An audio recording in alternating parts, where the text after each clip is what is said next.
मायावती ही कह रही हैं, राजनीतिक जो भावना फैला रहे हैं, घिनौनी राजनीति है। और ये सुश्री मायावती जी हमारी नेता रही हैं। मैं उनके हर प्रश्न का जवाब देना उनके सम्मान के विपरीत मानता हूं, लेकिन मेरी मंशा मुस्लिम और बौद्धों को खुश करने का नहीं है, बल्कि इस देश की मस्जिद मंदिर मामले को उठाकर हर मस्जिद में मंदिर खोलने की बात करेंगे तो ये परंपरा उनके लिए महंगी पड़ेगी, क्योंकि अगर ये हर मस्जिद में मंदिर खोजेंगे तो लोग हर मंदिर में बौद्ध मठ भी खोजना शुरू करेंगे, क्योंकि ऐतिहासिक साक्ष्य और गवाह तथ्य इसके एक पुख्ता प्रमाण है कि जितने भी हिंदू धर्म तीर्थ स्थल बनाए गए हैं ये सब पहले कभी बौद्ध मठ थे। उसी क्रम में हमने बद्रीनाथ और केदारनाथ धाम की भी बात की थी, जिसमें मैंने कहा था 7वीं सदी के अंत तक 8वीं सदी के शुरुआत तक बद्रीनाथ बौद्ध मठ था। उसके बाद आज शंकराचार्य ने उसको परिवर्तित करा करके बद्रीनाथ धाम बनाकर हिंदू तीर्थ स्थल के रूप में स्थापित किया था। इस पर उत्तराखंड के माननीय मुख्यमंत्री जी ने भी एक तीखी टिप्पणी की थी और उन्होंने कहा था कि मौर्य जी ने हमारी आस्था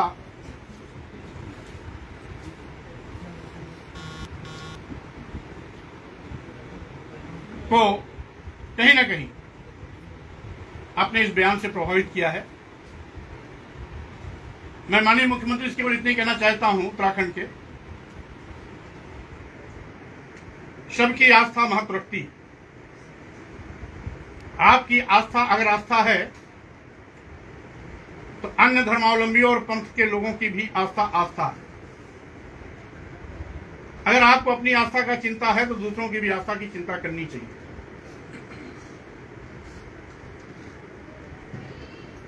एक पूज्य शंकराचार्य ने भी कहा था कि मौर्य जी राजनीतिक बयान दे रहे हैं। यह शुद्ध रूप से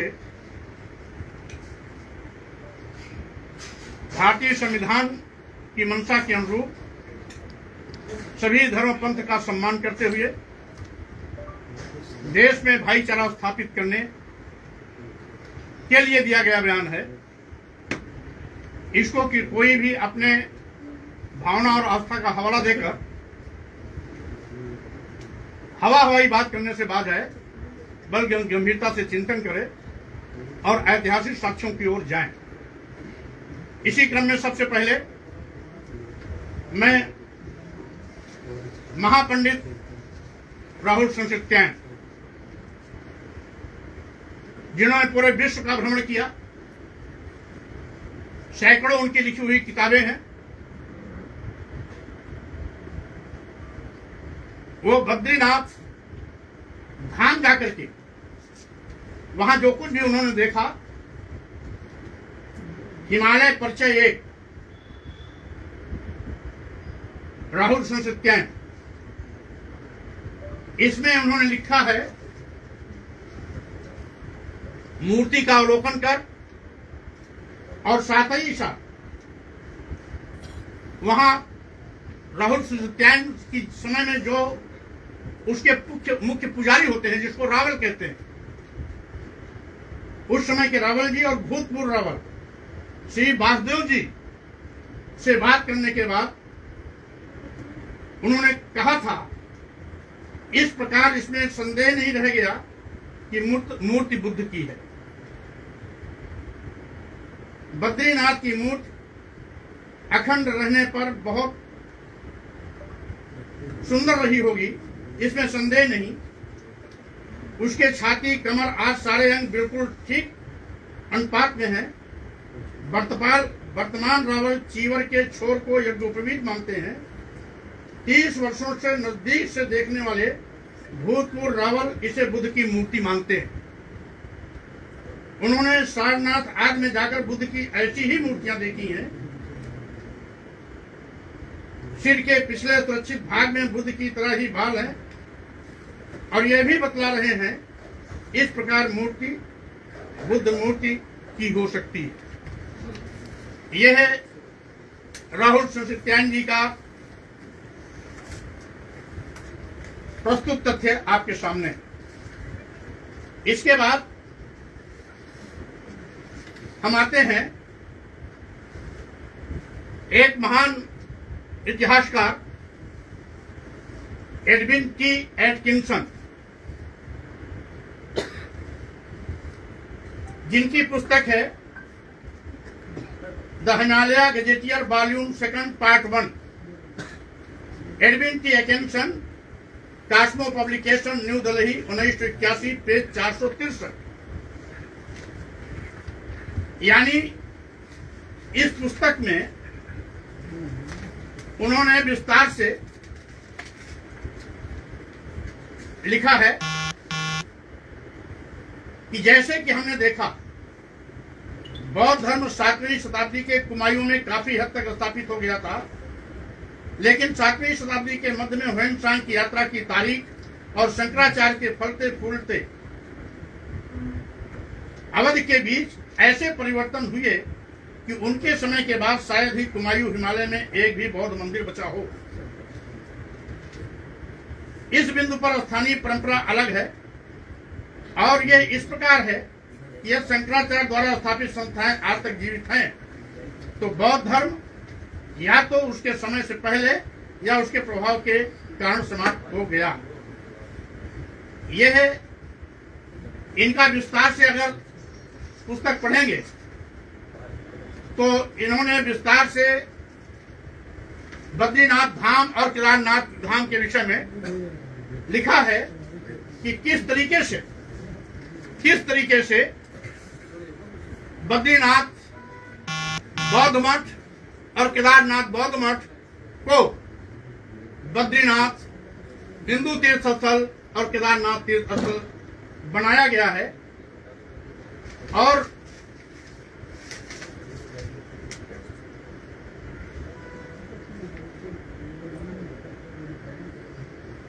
इसी के साथ ही साथ doctor Taylor, doctor Bernal Wilson और हर्सन द्वारा किए गए चीनी यात्री ह्वेन-त्सांग के यात्रा का विवरण का अध्ययन पर हवाला देते हुए अपने विख्यात गेजेटियर ऑफ हिमालयन डिस्ट्रिक्ट के ग्रंथ 2 के भाग 2 Buddhism in Kumaon in the 17th century में भी लिखा है, पेज 463 और पेज 465, यानी 463 से लेकर 465 के बीच में बद्रीनाथ और केदारनाथ के बीच में लिखा है कि बद्रीनाथ और केदारनाथ के प्राचीन बौद्ध स्वरूप और शंकराचार्य द्वारा उनके परिवर्तन का विस्तृत वर्णन इन पेजों पर उल्लिखित किया गया है। और इसी 463 और 65 के बीच में उन्होंने यह भी लिखा है कि इसी हिमालयी तीर्थ स्थल से बौद्ध धर्म तिब्बत भी गया है। यानी जो बद्रीनाथ बौद्ध मठ था, केदारनाथ बौद्ध मठ था, वहीं से तिब्बत भी बौद्ध का धर्म प्रचारित प्रसारित किया गया था, तिब्बत भी वहीं से धर्म गया था। इसका भी उल्लेख इसी पुस्तक में विस्तार से लिखा गया है। साथ ही साथ शंकराचार्य के अलावा और कौन कौन लोगों ने बौद्ध मंदिरों को तोड़वाया, हिंदू धर्म में परिवर्तित कराया, उन राजाओं का भी हवाला है और शंकराचार्य के उन समर्थकों का भी हवाला है, जिसका विस्तार से अध्ययन किया जा सकता है। इसी के साथ ही साथ हमारे एक बहुत ही वरिष्ठ पत्रकार हैं जिन्होंने जो उत्तराखंड के ही हैं, बहुत वरिष्ठ पत्रकार हैं, उत्तराखंड के ही हैं, जय सिंह रावत जी। इन्होंने एक लेख के माध्यम से लिखा है और इनका लेख अभी कल ही मुझे मिला है जॉन चौक के माध्यम से, जिसमें लिखा है कि स्वामी प्रसाद मौर्य गलत नहीं, कभी बौद्ध मठ था बद्रीनाथ। विस्तार से इनका लेख जॉन चौक में सबको उपलब्ध हो जाएगा और इन्होंने ऐतिहासिक साक्ष्यों के साथ इस लेख की प्रस्तुति की है। और मैं ये भी कहना चाहता हूं कि मेरी मांग कोई नई नहीं है कि 15 अगस्त 1947 के दिन की यथास्थिति को मानकर सभी धर्मावलंबी अपने अपने धर्म का सम्मान करते हुए भाईचारा बनाए रखें, बल्कि इस आशय का एक शासनादेश भी जारी हुआ था, उपासना स्थल अधिनियम 1991। तत्कालीन प्रधानमंत्री नरसिंह राव की सरकार में इसी आशय का विधेयक पारित हुआ था, जिसमें कहा गया था अयोध्या विवाद के अलावा देश के सभी धार्मिक स्थलों की जो स्थिति 15 अगस्त 1947 के दिन थी वही भविष्य में भी बरकरार रखी जाए। यानी कि अयोध्या के अलावा किसी भी धार्मिक स्थल की स्थिति में बदलाव नहीं हो सकेगा, जिसको बाद की सरकारों ने इस शासनादेश को समाप्त कर दिया था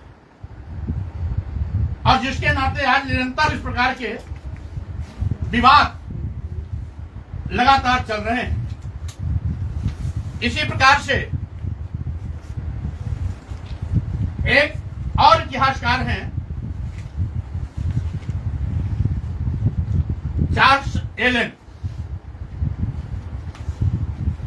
जिन्होंने लिखा है Ashoka the search for India last emperor.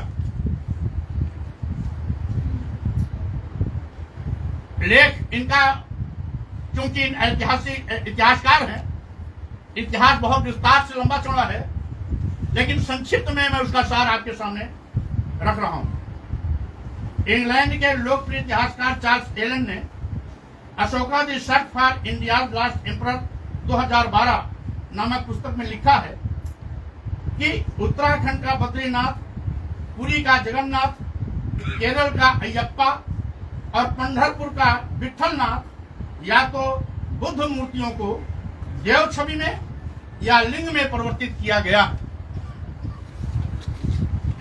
इसके साथ ही साथ मैं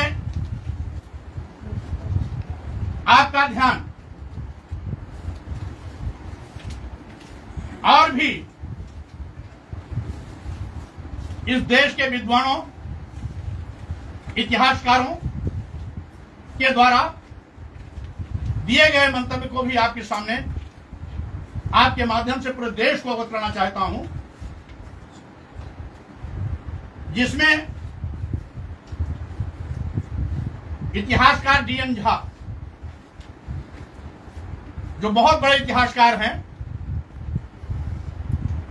और दुनिया में उनके द्वारा लिखित ऐतिहासिक साक्ष्यों का सम्मान किया जाता है, उन्होंने अपनी पुस्तक against the grand identity in tolerance history में लिखा है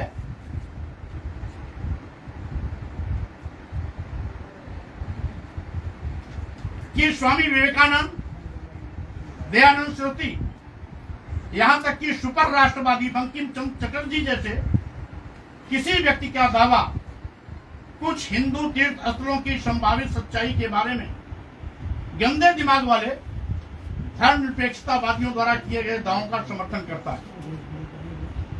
अब एक एक का वक्तव्य मैं आप सामने रखूंगा। स्वामी विवेकानंद, स्वामी विवेकानंद ने कहा है, जो कोई भी व्यक्ति भारतीय इतिहास के बारे में कुछ भी जानता है, उसके लिए जगन्नाथ मंदिर एक पुराना बौद्ध मंदिर है। हमने इसे दूसरों को अपने अधिकार में ले लिया और उनका पुनः हिंदूकरण कर दिया। अभी हमें भी ऐसे कई काम करने होंगे। Swami Vivekananda, the sage of India in the complete works of Swami Vivekananda, Advaita Ashrama, Calcutta, खंड 3, पृष्ठ 264। इसके बाद दयानंद सरस्वती जी ने कहा है कि केवल बौद्ध मठ ही नहीं तुड़वाए गए, बल्कि जैन मठ और जैन मंदिर भी तुड़वाए गए। दयानंद सरस्वती के हवाले से जो सत्यार्थ प्रकाश अध्याय 11 पृष्ठ 347 जो इनका मूल ग्रंथ है, उसमें उल्लिखित है कि 10 वर्षों तक स्वामी दयानंद सरस्वती 10 वर्षों तक आदि शंकराचार्य ने पूरे देश का दौरा किया, जैन धर्म का खंडन किया, वैदिक धर्म की वकालत की। आजकल जितनी भी खंडित मूर्तियां धरती से खोद कर निकाली जाती हैं, वह शंकराचार्य के समय में तोड़ी गई थी, जबकि जो मूर्तियां यहाँ वहां जमीन के नीचे पाई जाती हैं, उन्हें जैनियों ने जैन धर्म त्यागने वालों द्वारा तोड़े जाने के डर से जमीन में गाड़ दिया है। विस्तार से सत्यार्थ प्रकाश अध्याय 11 पृष्ठ 347 पर जो उनका पुराना प्रकाशन है, उसमें आप इसे देख सकते हैं। बंकिम चंद्र चटर्जी जो देश के न केवल सबसे बड़े राष्ट्रभक्त थे, राष्ट्रवादी नेता भी थे, विचारक भी थे और राष्ट्र के प्रति समर्पित भी थे। उनके हवाले से दिया गया वक्तव्य जो बंकिम चंद्र चटर्जी हिंदू त्योहारों की उत्पत्ति पर निबंध और पत्रों में दर्शाया गया है, रूपा दिल्ली 210 पृष्ठ 8 से 9। मुझे पता है कि जगन्नाथ मंदिर में रथ उत्सव की उत्पत्ति एक और बहुत ही उचित विवरण जनरल कनिंघम ने भिल्सा टास्क पर अपने काम में दिया है। वो इसे बौद्धों के एक ऐसे त्योहार से जोड़ते हैं जिसमें बौद्ध आस्था के 3 प्रतीक बुद्ध, धम्म और संघ को एक ही शैली में एक कार में खींचा गया था, और मेरा मानना है कि यह रथ के समान मौसम है। यह इस सिद्धांत के समर्थन में एक तथ्य है कि रथ में अब दिखाई देने वाली जगन्नाथ, बलराम और सुभद्रा की छवियां बुद्ध, धम्म और संघ के प्रतिनिधित्व के लगभग प्रतियां हैं, जिसका उल्लेख मैंने पहले बता दिया कि बंकिम चटर्जी हिंदू त्योहारों की उत्पत्ति पर निबंध और पत्रों में रूपा दिल्ली 2010 पृष्ठ 8 से 9। इसी प्रकार से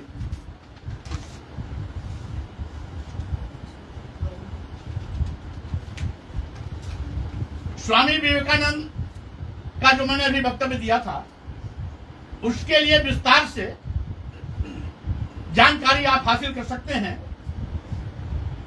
दी complete works of Swami Vivekananda, C volume 3, page 803 to 809।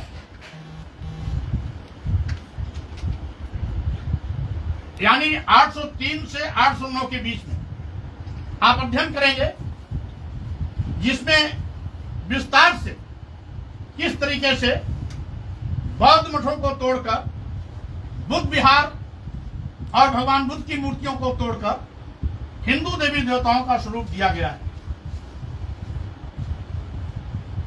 इसी तरीके से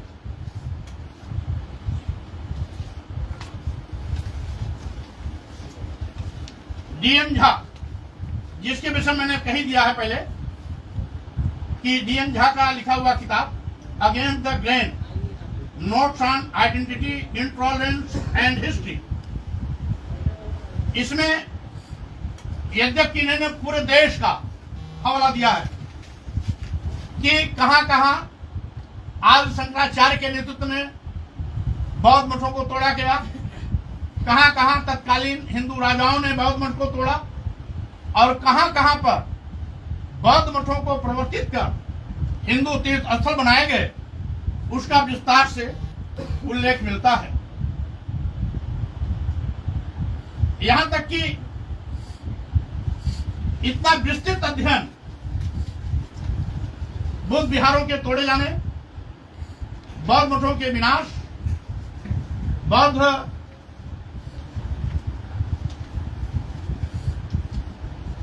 से संबंधित स्मारकों का तहस नहस, आदि शंकराचार्य और तथाकथित कुछ हिंदू राजाओं के नेतृत्व में भयंकर रूप से किया गया, उसका बहुत विस्तार से अध्ययन डीएन झा ने अपने माध्यम से आप सबको परोसने का काम किया है। संक्षेप में मैंने उसका हवाला आपको दे दिया, विस्तार से इस पुस्तक का सहारा आपको लेना पड़ेगा। इसी के साथ ही साथ एक दूसरे जाने माने अपने इस देश के हिंदी के विद्वान, महान साहित्यकार और महान इतिहासकार काशी प्रसाद जायसवाल सिंचन खंड 1,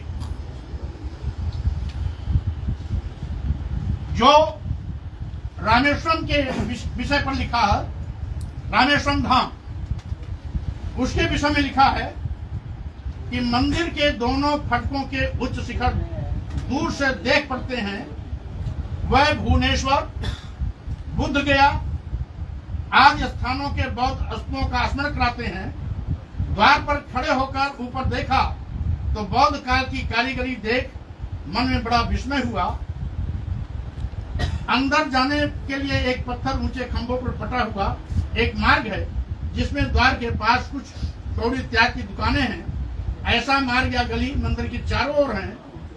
यह मठों के भीतर भिक्षुओं के टहलने और पढ़ने के स्थान के समान है। इनके विस्तृत विशाल स्तंभ बड़े श्री द्योतक है। मुख्य फाटक पर नंदी नहीं, बौद्ध काल का पवित्र जंतु हाथी है। और साथ ही साथ उन्होंने ये भी कहा कि इसमें खड़ी हुई मूर्तियां भगवान जो श्री विष्णु की बताते हैं, वो भगवान बुद्धदेव की है। इसी के साथ ही साथ आगे लिखा, मन में तर्क उठता है कि विशाल पाषाणमय मंदिर क्या था। मंदिर की कला, बुद्ध की मूर्ति, द्वार पर हाथी, ये सब बातें यही बताती हैं कि यह बौद्ध काल में बौद्ध मंदिर था। यह रामेश्वरम के विषय में ऐतिहासिक साक्ष्य के रूप में संदर्भ दिया गया है। संदर्भ सरस्वती भाग 11 संख्या 12 जुलाई 1910 पृष्ठ 535 से लेकर 37 तक। इस प्रकार के तमाम ऐसे ऐतिहासिक साक्ष्य और दृष्टांत हैं जिस सत्य को स्वीकार करना चाहिए। इन ऐतिहासिक साक्ष्यों के प्रस्तुति के पीछे मेरी मंशा किसी की भावना आहत करने का नहीं, बल्कि उन लोगों को सावधान करना है जो हर मस्जिद में मंदिर खोलने की कोशिश कर रहे हैं। अगर आप हर मस्जिद में मंदिर खोजेंगे तो स्वाभाविक रूप से हर मंदिर में बौद्ध मठ खोजने वाले भी आपको चुनौती देने के लिए आ जाएंगे।